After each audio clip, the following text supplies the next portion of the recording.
Deus a nossa cidade de refúgio. Jesus, o refúgio da igreja, o refúgio do sofredor, o refúgio dos crentes. Esse Salmo 46, Deus é o nosso refúgio, fortaleza meu seguro, socorro bem presente na angústia. E eu quero falar a respeito das cidades de refúgio que havia no Antigo Testamento, que Deus mandou fazer. Olha só, nada é por um acaso. Em Números capítulo 35, veja bem, falando a respeito de refúgio, de cidades de refúgio, Deus providenciando cidades de refúgio. Números 35, versículo 9 a 14.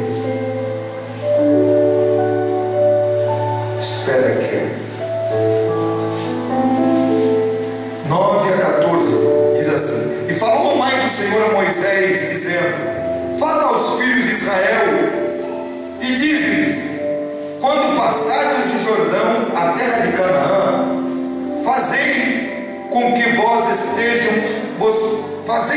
estejam à mão cidades que vos sirvam de cidades de refúgio, para que ali se acolha o homicida que ferir a alguma alma por erro, aquele tipo de pessoa que matava alguém sem querer, por um acidente.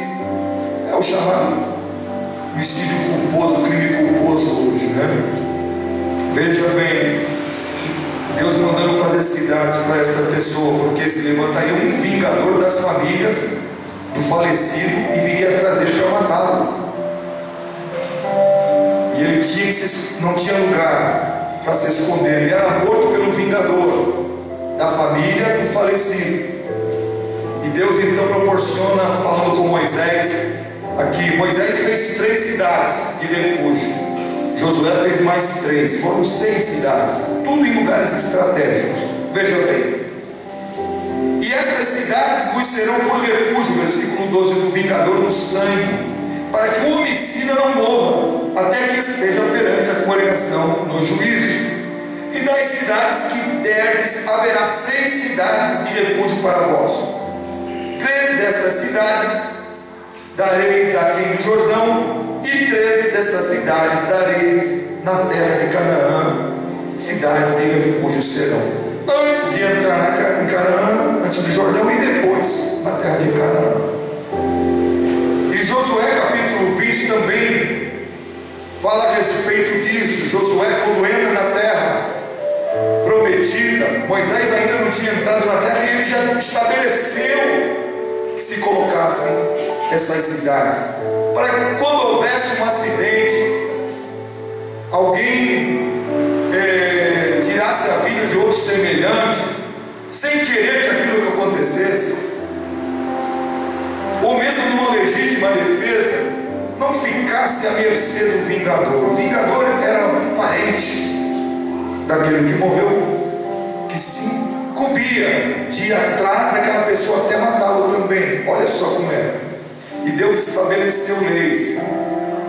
Deus instituiu então 6 cidades, 3 cidades Moisés e depois Josué, mas Deus mandou estabelecer 6 cidades de refúgio, para que esses que fossem encontrados com esse crime não intencional, chamado homicídio culposo, porque o doloso é aquele com intenção de matar, e o culposo é aquele que não teve intenção de matar. Aqueles que pecaram, eles não teriam lugar para se esconder. Aquelas pessoas que cometessem esse erro tivessem um lugar para fugir, porque não tinha. As pessoas eram mortas. Então o livro de Josué, ele compreende assim 20 anos da história de Israel na liderança de Josué, e ele estabelece leis que foram colocadas por Moisés, e eles implementam essas leis também. O povo já havia enfrentado 40 anos de deserto. Sabe o que é que está no deserto? almejando estar numa terra prometida, com uma multidão de pessoas. Diz alguns escritores que eram mais de 6 milhões de pessoas, 600 mil homens, só homens, fora mulheres e crianças. Mas é claro que ao decorrer morreram muitos pelo caminho. Não sabemos exatamente quantos chegaram, mas era muita gente. E agora Deus estabelecendo leis depois de 40 anos para entrar na terra. É uma batalha, né? Você está procurando algo, você está almejando uma promessa, e quando você chega nessa promessa, você tem que, Deus te coloca, um exemplo, Deus te coloca numa posição muito elevada para ganhar bem. Poxa, é um negócio que tu nunca imaginou. Mas o que acontece quando tu chega lá? Tu vai ter que dar conta do trabalho. Tu vai ter que mostrar porque tu chegou lá. Chegou na terra, aí eu cansei, cheguei, mas agora você tem que mostrar serviço. São os inimigos da terra. E na terra prometida, irmão, não estava vazia não, estava cheia de gigantes, cheia de inimigos, cheia de outros povos. E eles tinham que arrancá-lo de lá, eles tinham que lutar com gigantes, eles tinham que enfrentar. Mas Deus então estabelece leis. Essa narrativa da chegada em Canaã, o povo agora tem uma pátria, porque o povo não tinha pátria, está no deserto, e o deserto não é lugar de ninguém. Não dá para chegar no deserto, aqui é minha pátria ali. Aí agora eles têm pátria, mas agora Deus estabelece leis. O povo estava agora aprendendo a conviver em comunidade, havia padrões, leis próprias. Então o Senhor começa a trazer legislação, legislar como se adora o Senhor, como se relacionar com as pessoas. Veja bem, os povos estranhos faziam cada coisa terrível. As famílias dormiam junto com os animais juntos, e Deus proibiu isso. Proibiu que se dormisse com os animais. Deus começou a colocar a sua mão, trazendo legislação para que as pessoas fossem diferentes, o seu povo fosse diferente, o respeito que havia, que o pai tinha que ter com a sua filha, com seus filhos. Deus começou a colocar, nada disso, não quero que fiquem juntos, que durmam juntos, eu não quero que fiquem cada um no seu lugar. Deus começa a colocar ordem. Até a questão da circuncisão. Quem sabe o que é circuncisão? Levanta a mão aqui. Vou colocar assim em mais fácil para você entender. Uma operação de fimose. Os homens sabem, as mulheres já têm seus filhos. Já sabem. Circuncisão é isso. Às vezes a pessoa ouve circuncisão não sabe, o que é circuncisão? Mas para que Deus pede isso? Foi uma marca que Deus pediu no corpo do seu povo. O povo de Israel tinha, começando isso com Abraão. Para quê? Preservação, irmãos. Aqui tem pessoas da área de medicina, a irmã que trabalha nessa área. Preservação, limpeza. Sabe que em meio de deserto ninguém toma banho, não há higiene. Então Deus, com preservação, para que os filhos nascessem saudáveis, às vezes houvesse saúde, Deus pede que os homens façam a circuncisão. Era uma aliança com Deus, mas ao mesmo tempo era uma preservação para eles. Deus colocando coisa. É uma preservação, limpeza, uma higiene que não se tinha muito. Às vezes, a rainha, eu queria ser a rainha tal. Vai vendo. A rainha tal, aquele tempo, irmão. O urinol é do lado para mim. O urinol e etc. ficava do lado da cama da majestade. É assim mesmo. Aí vinha o servo, arrastava debaixo da cama, e a rainha aí com aquele vestidão todo, né? Nem tirava. Ali mesmo. Mas o tempo vai passando. E nós sabemos que muitas enfermidades são adquiridas pela falta de higiene, inclusive a cólera. Se ela lavar as mãos, ele te livra de muitas enfermidades para comer. Para que eu já lavei? Criança que gosta, né? E não, mas é necessário. Ele não sabe que você pegou alguma coisa. Então, a higiene livra de enfermidades. Então, muitas leis Deus colocou. E Deus também colocou agora aqui, entrando nesse assunto, as cidades de refúgio. Era para os tempos modernos como um habeas corpus em favor do criminoso. O camarada cometeu um crime, e aí, para que ele não fique preso, então a própria pessoa pode entrar com um habeas corpus, não é verdade?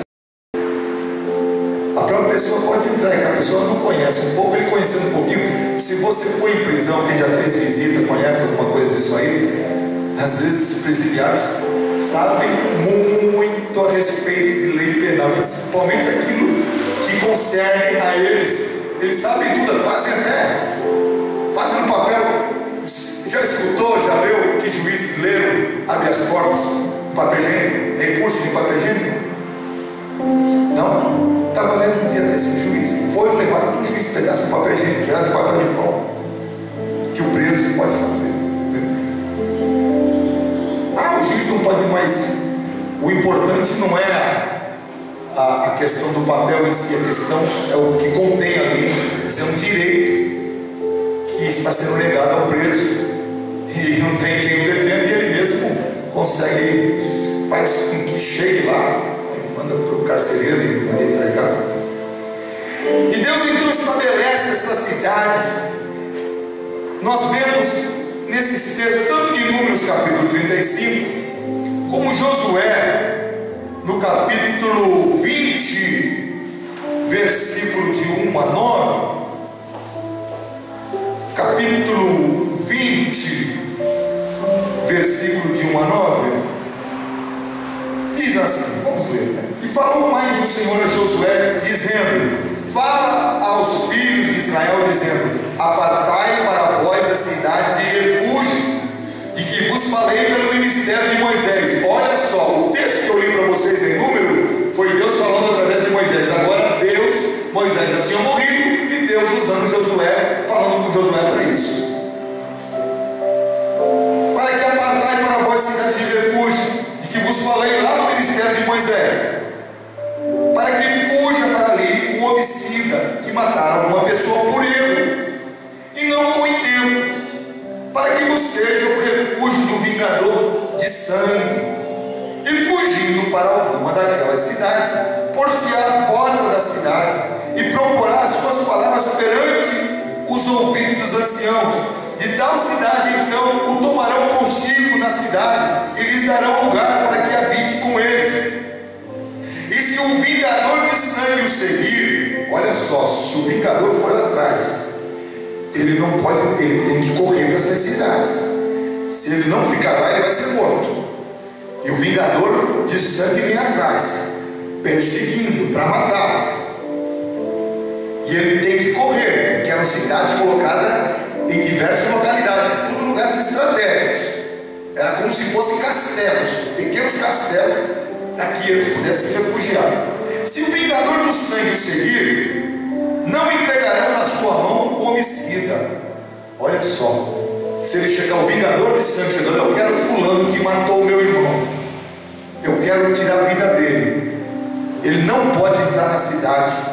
Essas cidades, eles não podiam entrar nessas cidades, nem tomar de lá aquele que havia cometido um crime nessa ordem. Deus não queria estabelecer o homicídio, o crime, a pessoa cometendo, matando por vontade própria, querendo tirar a vida do semelhante, e de repente ter um lugarzinho para se esconder. Esse tipo de crime era condenado à morte. Deus não ia estabelecer algo assim, acolher o culpado, acolher aquele que teve a vontade de praticar o ato, o erro. Não. E nós vemos na palavra de Deus, Deus não dá guarida para o pecador contumaço. Deus perdoa o pecador, mas não dá guarida para ele não. E quem é o vingador de sangue? É o diabo, que quer destruir o homem. Deus dá guarida quando o homem se arrepende do seu pecado. Ele: Senhor, eu me arrependo. Aí Deus recolhe ele e guarda ele no vingador. Continuando, e habitará nessa mesma cidade, esse homem que fugiu para essa cidade, que eu vou já dar para vocês quais eram essas cidades, até que se ponha a juízo perante a congregação, até que morra o sumo sacerdote que governa aqueles dias. Então o homicida voltará e virá à sua cidade e à sua casa, a cidade da sua origem, a cidade que ele fugiu. Ele tem que ficar naquela cidade, não é? Eu vou sair daqui e vou voltar. Estou com saudade da minha filha, estou com saudade dos meus filhos, da minha mulher. Não podia voltar. Ele só podia voltar depois que o sacerdote, o sumo sacerdote daquele momento morresse. Pastor, se o velho demorasse, ele tinha que esperar o homem morrer, o sumo sacerdote, porque ele estava debaixo daquela legislação. O sumo sacerdote, o sacerdote era como se fosse também tipo de um juiz. Só podia, quando entrava um novo sacerdote, aí ele podia sair. Aquela pena dele estava cumprida, ele voltava para o seu lar, na sua casa. Antes disso, ele não podia sair de lá. Olha só, muito bem. Então essas cidades eram Deus dando oportunidade para o homem que errou, oportunidade para o pecador, para aquele que falha, para aquele que comete cada. Se nós olharmos para trás, quantas coisas horríveis que não gostamos nem de citar, que já cometemos, mas corremos para Jesus, não é verdade? Pedimos a sua misericórdia. E que foi que aconteceu? Ele nos escondeu, Ele nos perdoou, Ele nos guardou. Deus estava proporcionando para o povo de Israel uma oportunidade de restauração. Era Deus dizendo para aquele que errou, naquele tempo da lei, irmãos, que era a lei de Italião, era a lei do olho por olho e dente por dente. Era Deus dizendo: eu vou dar uma segunda chance.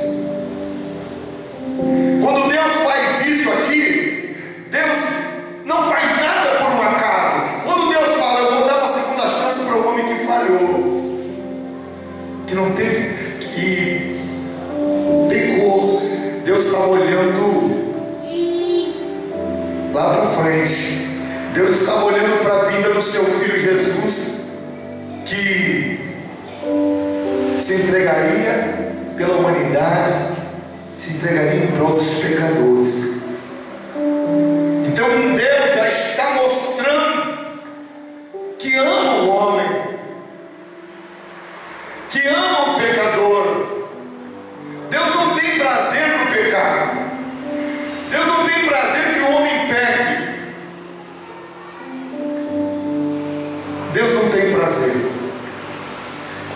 Deus não tem prazer que o homem morra. Deus não tem prazer que o homem perca a sua vida. Não. Não pense que Deus bate palmas quando o pecador morre.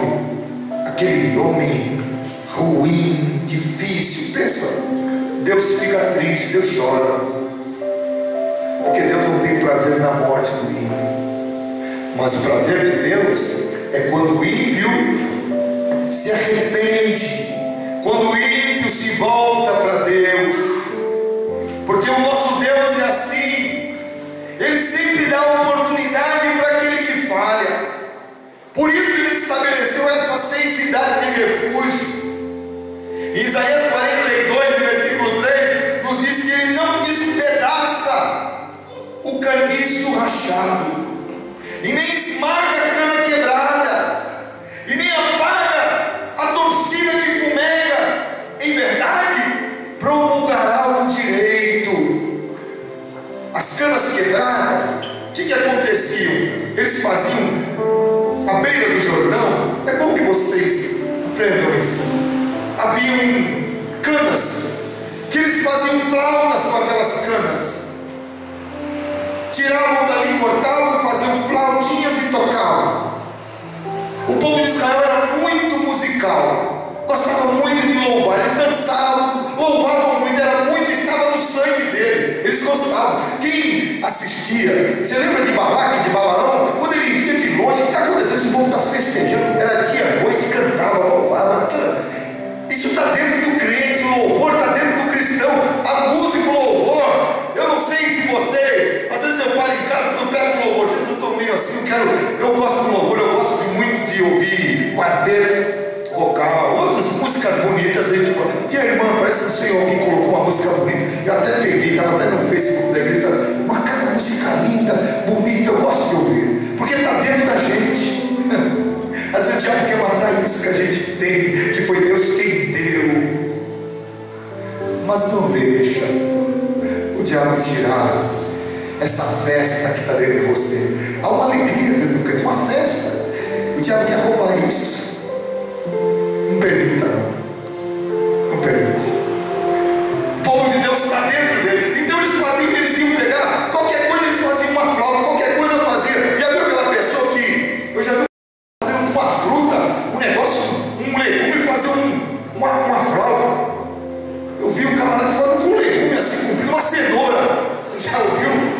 Fazendo uma flauta numa cenoura. Cortou e fez um furinho, de repente fez uma flauta. Eu falei, meu Deus. Ainda bem que não era um coelho, né? Eu ia comer a flauta. Porque a música está dentro. E o povo pegava aquelas canas, de repente elas cortavam a cana. O que Deus estava falando? Ele não vai desprezar essa cana que foi amassada, que foi quebrada, esmagada. Porque eles pegavam essa cana, de repente, sem querer, eles davam uma esmagada, uma tortada, uma torcida naquela canazinha. Era muito frágil. De repente não dava para fazer um instrumento. O que eles faziam com a cana? Não presta mais, né? Não dá mais. Essa cana aqui tem um nome. Ah, João. Ó, Antônio. Ao Severino, não vou usar o nome daqui não, meu irmão. Alguém me diz, Severino. Ao Severino. A Maria Chicota. Não, a Maria Chicota não está dando mais não, que não vou. Joga fora.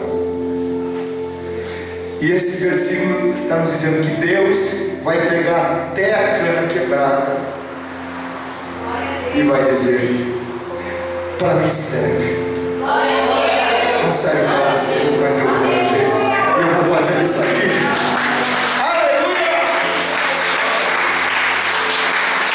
Eu vou fazer da Maria Chicota, daquelas vovozinhas que as irmãs fazem aqui. Como que é o nome delas? As tia, que não vale. Não serve. Eu vou fazer uns instrumentos, isso aqui, ó. Aí Deus pega, arruma, restaura, conserta. É isso que Deus está falando. É isso que Deus está falando para você. Está amassadinho, aí Deus está dizendo: tu tem valor.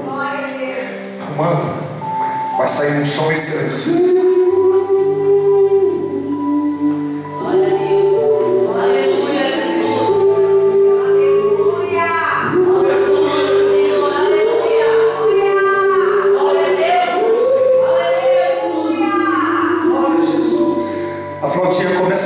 Celestial.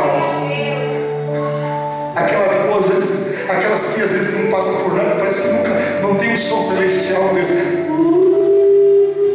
Aleluia!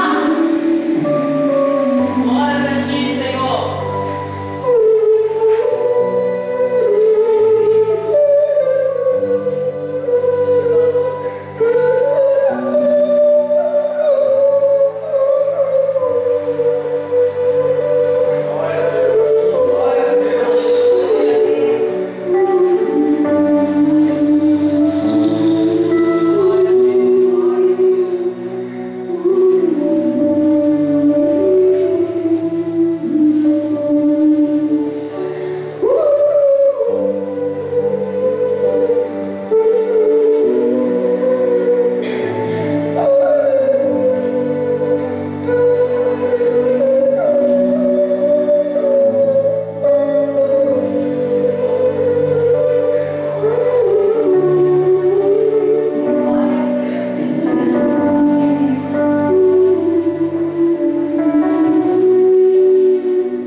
Deus tem um lugar.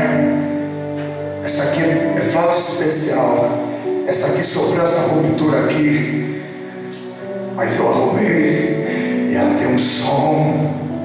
Você pode notar que todo violão bom é aquele velhinho. Não sei se vocês conhecem um pouco de instrumento. Até violão de violinos são aqueles velhinhos antigos. Aquilo que tem madeira castigada com o tempo vento. Já viu o violão daquele cantor de country americano? Parece que ele tem um buraco aqui. Como que é o nome dele? Agora eu me lembro mesmo. É um cabeludo velhinho. O cara é bom, manda bem no country americano. O violão dele tem até um buraco aqui, mas sai um som. Diz um violãozinho novo, sai aqueles tão machucado. Sabe por que sai um som? Porque o tempo foi machucando, o tempo foi fazendo efeito sobre ele. As lutas têm feito efeito sobre ti. Parece que tu está envelhecendo. Parece que o teu violãozinho, as cordas estão quase quebrando. Está ficando bem machucadinho. Mas Deus, quando pega ele para tocar, tira um som.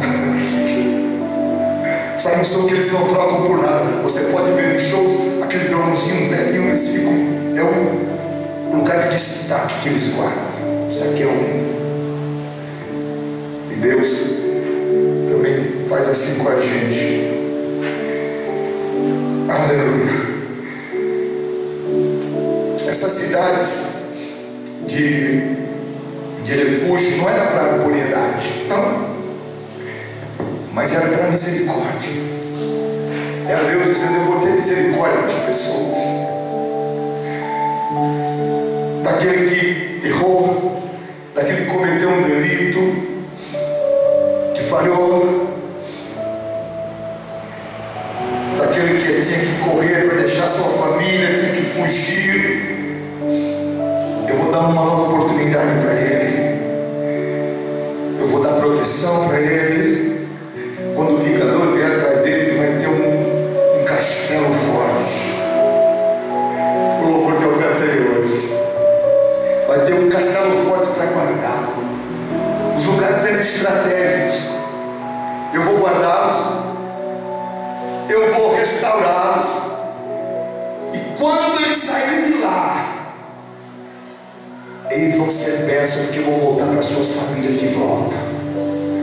Vai para o braço da sua família novamente. Glórias ao nome do Senhor.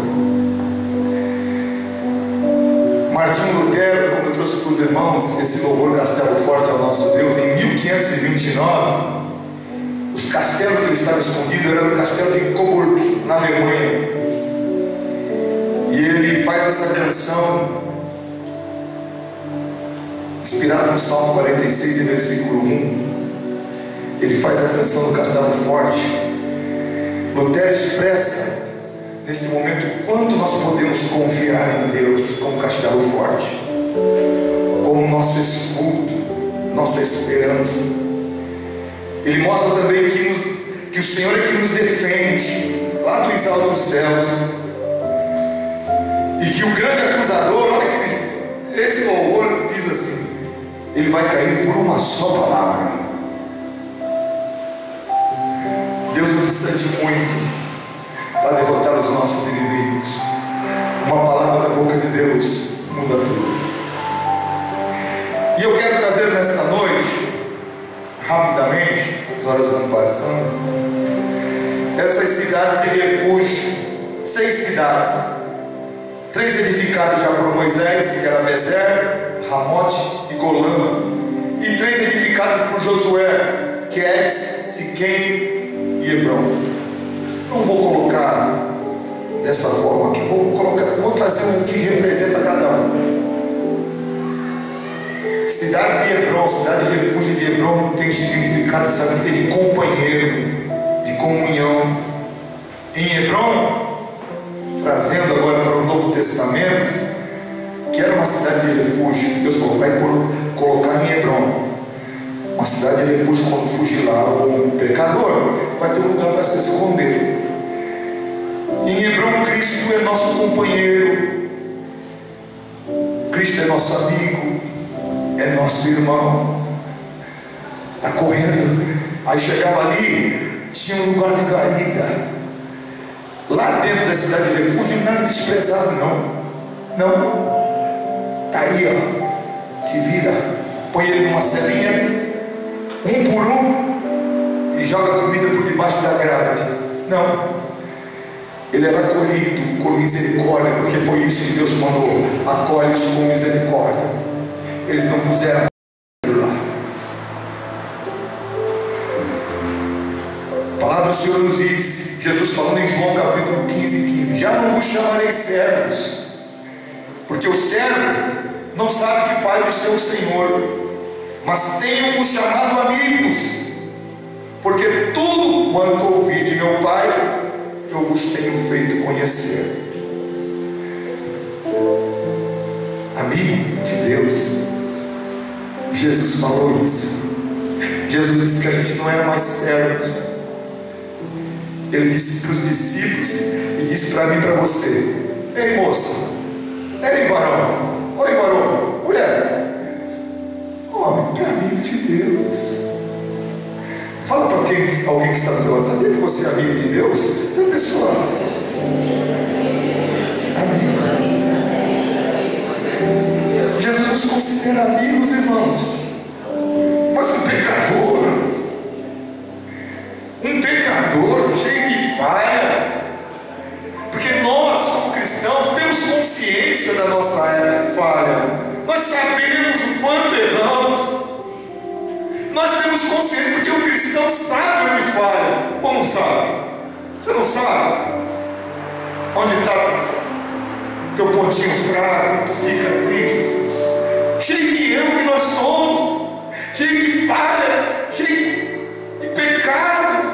Chegamos na presença do Senhor, e quando a gente chega assim, até devagarinho, né? Você chega bonitinho. Isso aqui não é andar de velho, não, velhinho não, é de andar de pessoa que está com uma risada.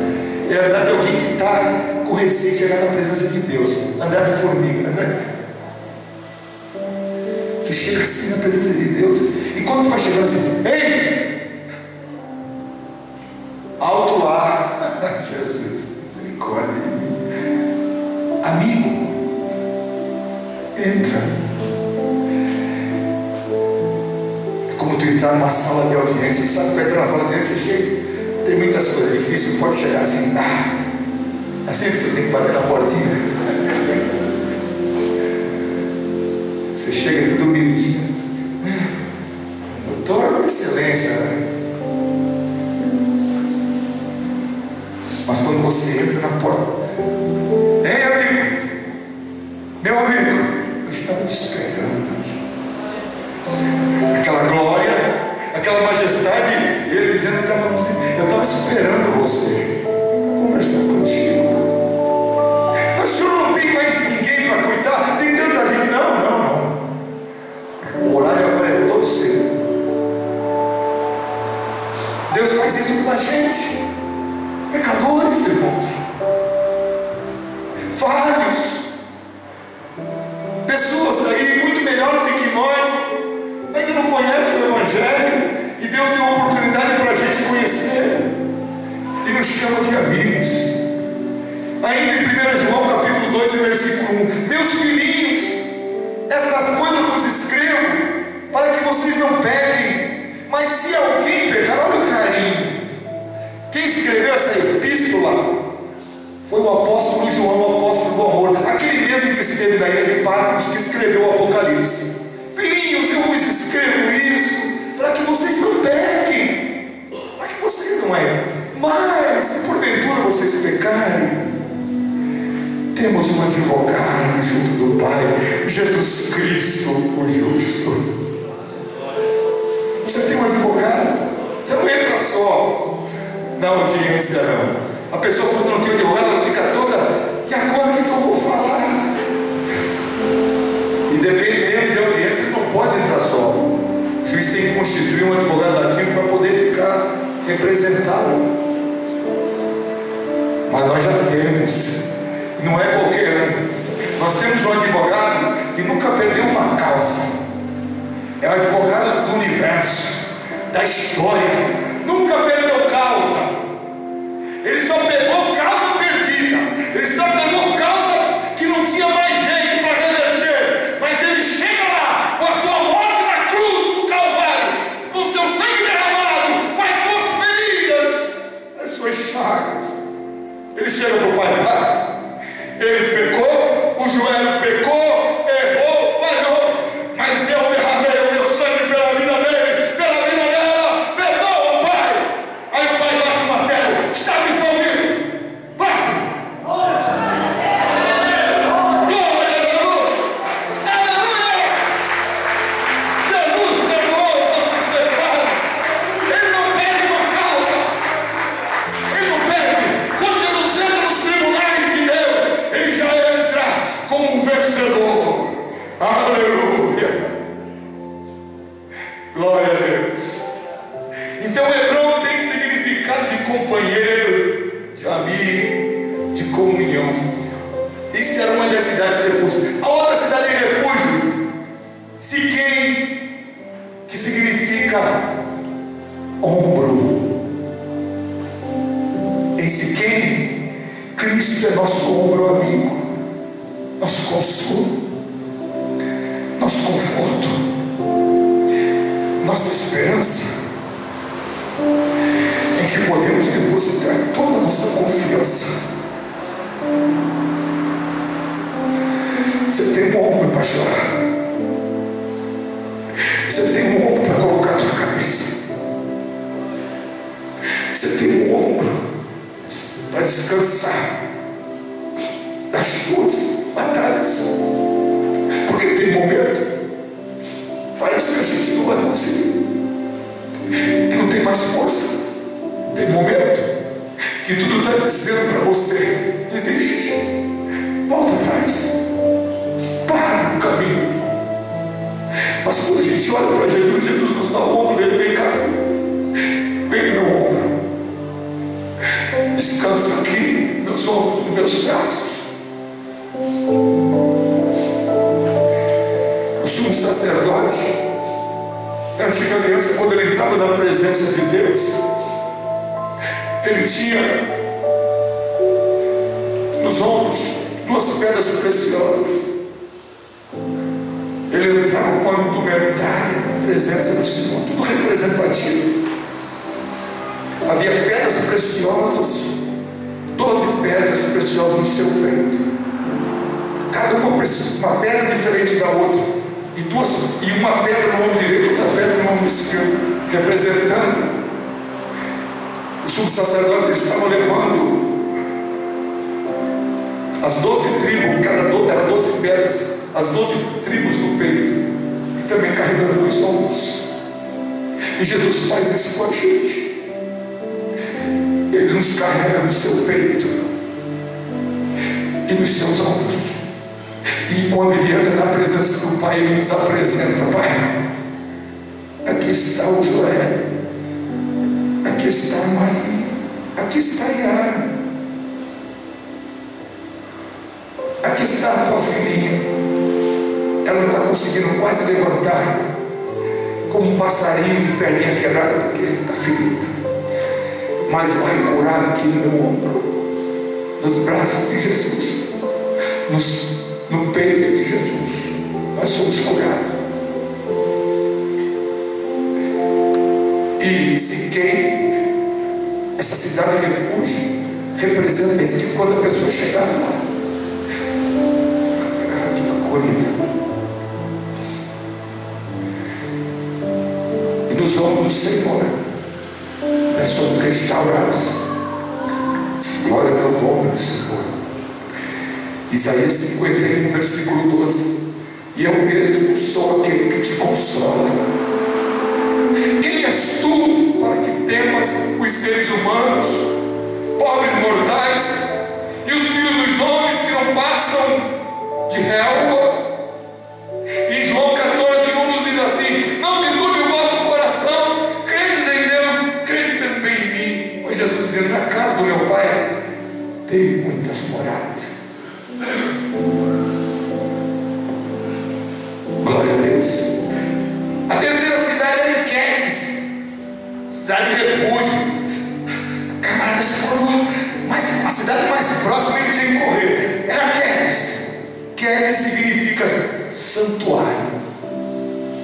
santificação.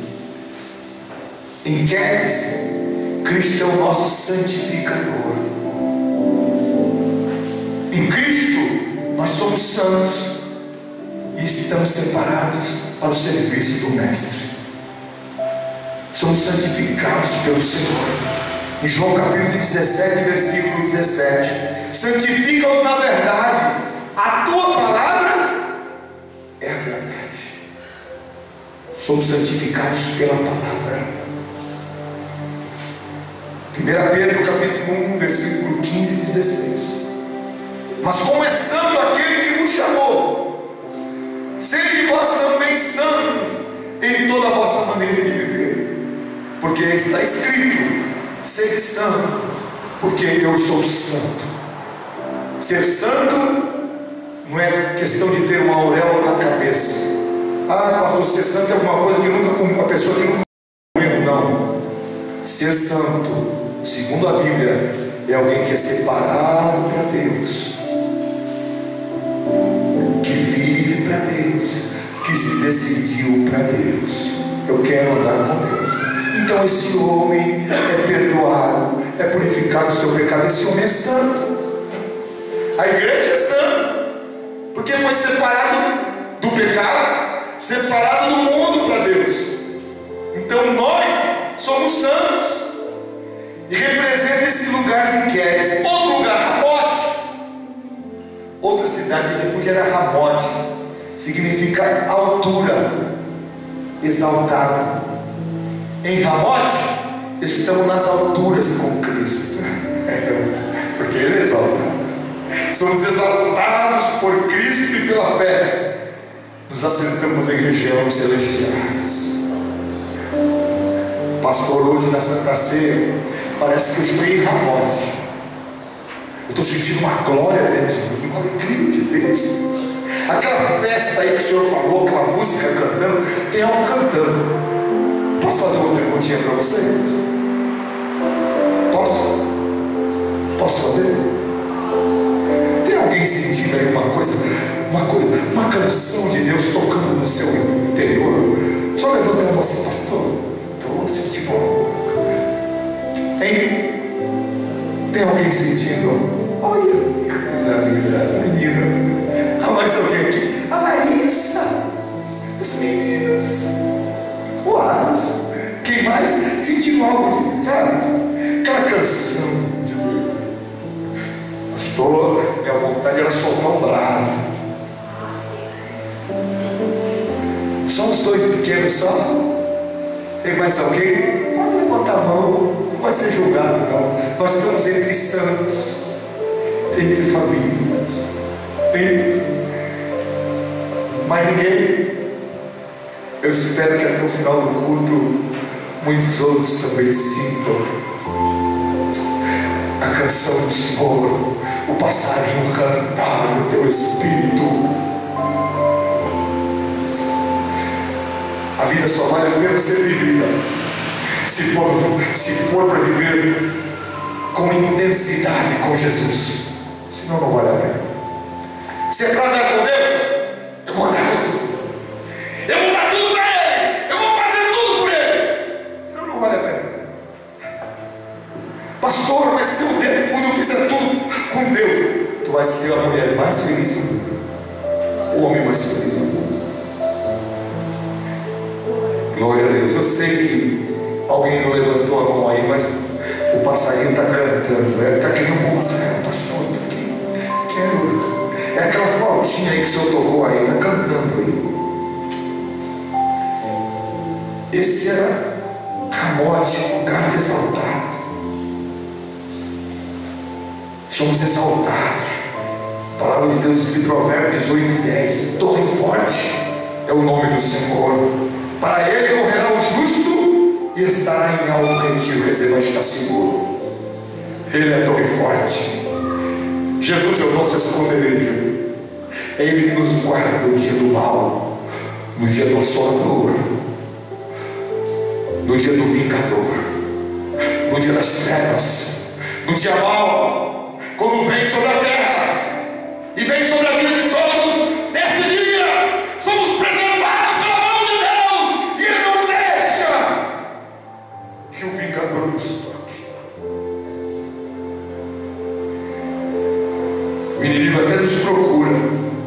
Satanás não nos encontra, porque Deus nos esconde nessa hora. Glórias ao nome do Senhor. Já estou terminando.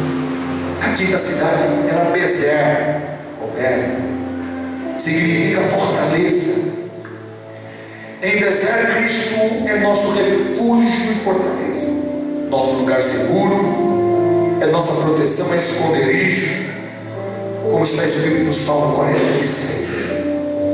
Em Naum, capítulo 1, Naum, livro do profeta Naum, profeta menor, Naum, capítulo 1, e versículo 7, está escrito um versículo maravilhoso, para você guardar esse versículo. Naum 1 e 7. O Senhor é bom, uma fortaleza no dia da angústia, e conhece os que confiam nele. Ele conhece aqueles que nele se refugiam. Glória a Deus. Aleluia. O Senhor é bom, uma fortaleza no dia da angústia.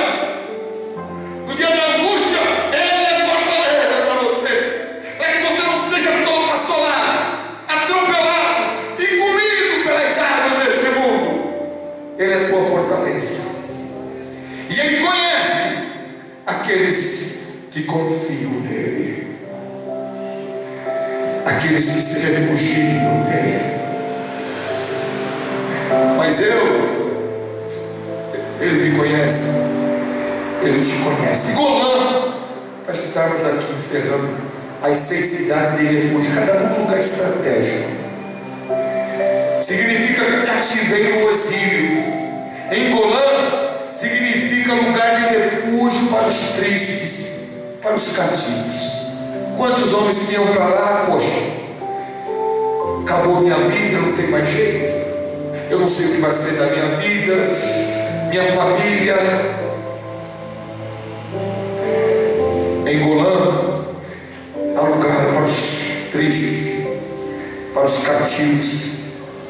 E assim como Deus virou o cativeiro de Jó, Deus também, através de Jesus, nos libertou e virou também o nosso cativeiro. Eu estava me lembrando de uma história que eu estava lendo, acho que muitos já leram, de um homem que cometeu um crime, ficou muitos anos preso. E antes de ele ser solto, ele mandou antes uma carta, vocês já leram, eu achei muito lindo. Mandou uma carta para a família, dizendo assim: mulher, eu sei que eu errei. Mandou para a mulher e para os filhos: eu amo vocês, eu sei que eu falei, eu paguei pelos meus crimes, pelo que eu cometi, pelo erro, mas eu queria voltar para casa, mas eu queria saber se você ia me receber. Eu vou pegar a condução, vou vir de longe, e o meu ônibus vai passar perto de casa, que eu ainda me lembro que é. E quando eu passar perto, eu quero ver um lenço branco nas árvores, mostrando que você me aceita de volta. E ele começou a sua viagem de retorno com o coração apertado, um coração aflito.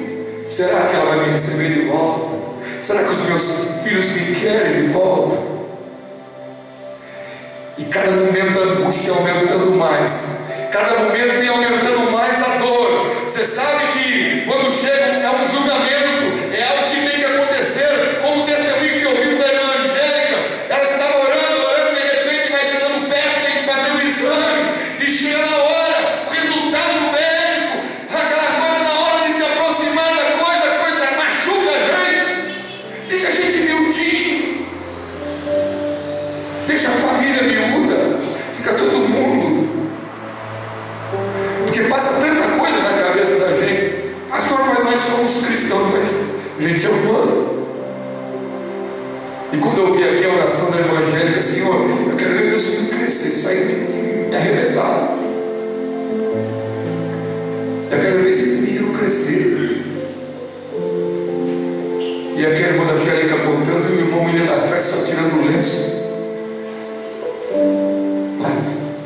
tinha trabalho. E esse homem estava vindo, coração, ele estava esperando passar direto. De repente, quando vai virando o homem, vai virando a esquina, ele não viu só um lenço mármore, ele viu diversas árvores cheias de lenço branco. É isso que Deus faz com a gente. É isso que Deus faz com a gente. Se Ele mexe na mulher, mandou colocar seus filhos debaixo do lenço branco, em diversas casas, dizendo: você é bem-vindo, pode voltar para casa, nós te amamos. E é isso que Deus faz conosco, cheio de falhas, cheio de pecados, porque nós bem sabemos quando erramos, entristecemos o Senhor, mas Ele nos perdoa e diz: eu te dou uma nova oportunidade, eu te dou uma nova chance, eu te restauro, eu dou uma segunda chance. Você vai ser muito melhor do que era antes, você vai fazer muito mais do que fez antes. A cama quebrada não vai ser desprezada nem jogada, mas vai ser recolhida, vai ser tratada e vai ser feita nova, porque Deus é o mesmo. Aleluia!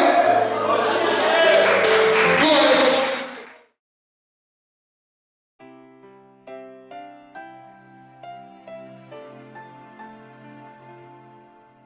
Senhor, agradecemos-te porque tua força se faz perfeita para a nossa fraqueza.